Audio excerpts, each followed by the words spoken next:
Ndabasubije cyane bakunze Bango Rwanda TV, reka mbifurize gukomeza kumera neza aho muri mwese, byaba abari mu gihugu cy'u Rwanda cyangwa se abanyarwanda bari hanze y'igihugu cy'u Rwanda, n'undi muntu wese ushaka kumva ururimi rw'ikinyarwanda ndamusubije cyane.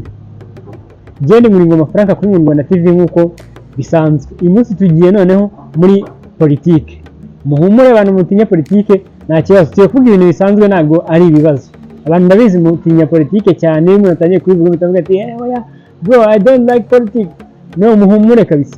Uyu munsi noneho tugiye kuvuga ku byo bita PMs cyangwa se ba prime ministers u Rwanda rwagize kuva rwabona ubwigenge, cyane ko bihuriranye n'uko muri minsi u Rwanda cyangwa se minisitiri w'intebe w'u Rwanda Ngirente Edouard yasezeye ku nshingano asimburwa na mugenzi we. Rero navuze ni why not tutabwira abanyarwanda noneho abaminisitiri b'intebe u Rwanda rwagize kuva rwabona ubwigenge wa 1962 kugeza uyu munsi. Nika ko ari ibintu byafasha umuntu ukunda amakuru nk'ayo ngaya cyangwa se ukunda amateka ya politiki. Twagiye tugiye kuva mu mwaka w'1962 tugere 2025, ubwo imyaka 63 tugiye kuyiburuka mu minota mikeya cyane.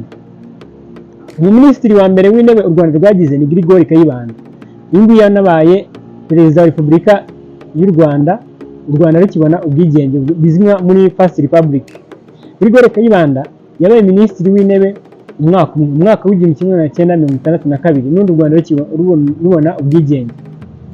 Minisitiri w'intebe wa kabiri wayoboye u Rwanda ni bitaga Sylvestre Nsanzimana. Sylvestre Nsanzimana ariko tutagira ngaho u Rwanda rwamaze imyaka 29 rutagira minisitiri w'intebe kuva ku 62 kugeza 91 ku gihe cya ku ngoma ya Habyarimana, kuri Repubulika ya Habyarimana ntabwo yigeze agira minisitiri w'intebe. Okay, yamugize ariko yamugize n'ubundi ari urumva n'ubundi Habyarimana yapfuye 94, urumva n'ubundi yamugize asa nkaho n'ubundi yenda kuvaho 91, urumva ko haburaga imyaka 3 ngo jenoside ibe.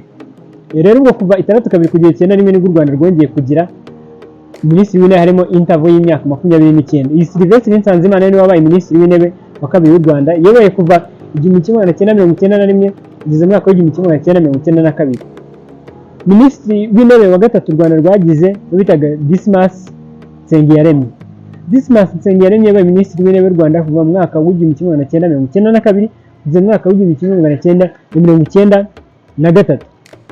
Minisitiri w'intebe wa kane u Rwanda rwagize ni Agatha Uwiringiyimana cyangwa se Uwiringiyimana Agatha w'ingumbaramuzika no mu ntwari u Rwanda rwagize. Iyi ngiyi ndibutsa ko ane mugore wenyine wabaye minisitiri w'intebe kuva mateka y'u Rwanda kuva kigiye kugeza uyu munsi.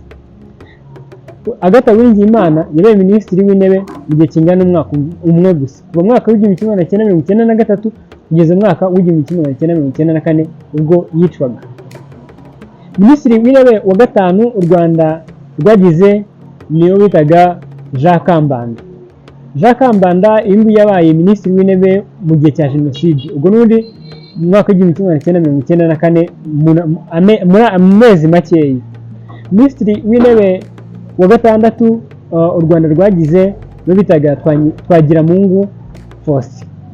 Twagiramungu yabaye rero minisitiri w'intebe kuva mu mwaka w'1994 kugeza 95. Minisitiri w'intebe wa karindwi u Rwanda rwagize no bitaga Pierre Celestin Rwigema. Pierre Celestin Rwigema yabaye minisitiri w'intebe kuva mu mwaka w'1995 kugeza mu mwaka w'2000. Minisitiri w'intebe wa munani u Rwanda rwagize bitaga Bernard Makuza. Nguyu arazwi cyane ko niwe mu minisitiri w'intebe wayoboye imyaka myinshi. Bernard Makuza yayoboye kuva mu mwaka w'2000 kugeza mu mwaka w'2011. Urumva ko yayoboye imyaka 11, ni imyaka myinshi cyane.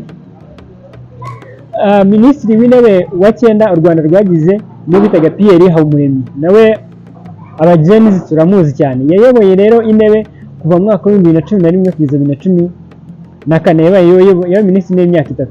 Minisitiri w'intebe wa 10 niwe bitaga Anastase Murekezi. Anastase Murekezi nawe yagerageje kuyobora imyaka myinshi, yabaye kuva mu 2014 kugeza 2017.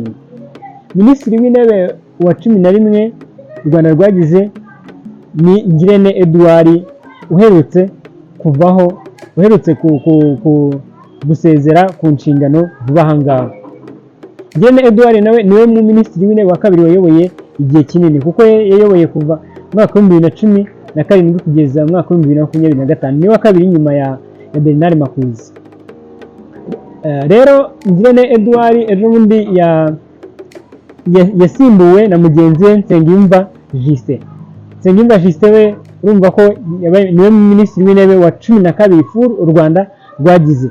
Rero Nsengiyumva Justin nubwo wenda atazara kino kiganiro, reka tukwifurize inshingano nziza kandi dukomeze guhererekanya u Rwanda mu maboko meza, twigira ku makosa twagiye ducamo. Urumva kuva 6 tubonye ubwigenge kugeza uyu munsi imyaka 63 nyinshi. Reka twifurize u Rwanda amahirwe n'abayobozi bacu bakomeze kutuyobora neza, tugane mu cyerekezo cyiza. Rero ngabo abaminisitiri b'intebe u Rwanda rwagize kuva rwabona ubwigenge mu mwaka wa 1962 kugeza uyu munsi 2025. Ntago dushyizeho akadomo, ahubwo dushyizeho akitso, kubera ko u Rwanda nirugira iherezo. U Rwanda ruzahoraho iteka byose. Reka nkomeze kubifuriza kumera neza aho muri mwese, ndasaba gukora subscribe kugira ngo mujye mubasha gukomeza kubona ibiganiro by'ubwenge dukora kuri Inyarwanda TV. Njye ni Ngoma Franka, imbere ya kamera, inyuma ya kamera hakaba cameraman Kevin Roy, ni udirectinga kino kiganiro kugira ngo kize kimeze neza. Reka mbifurize kumera neza aho muri hose, murakoze cyane.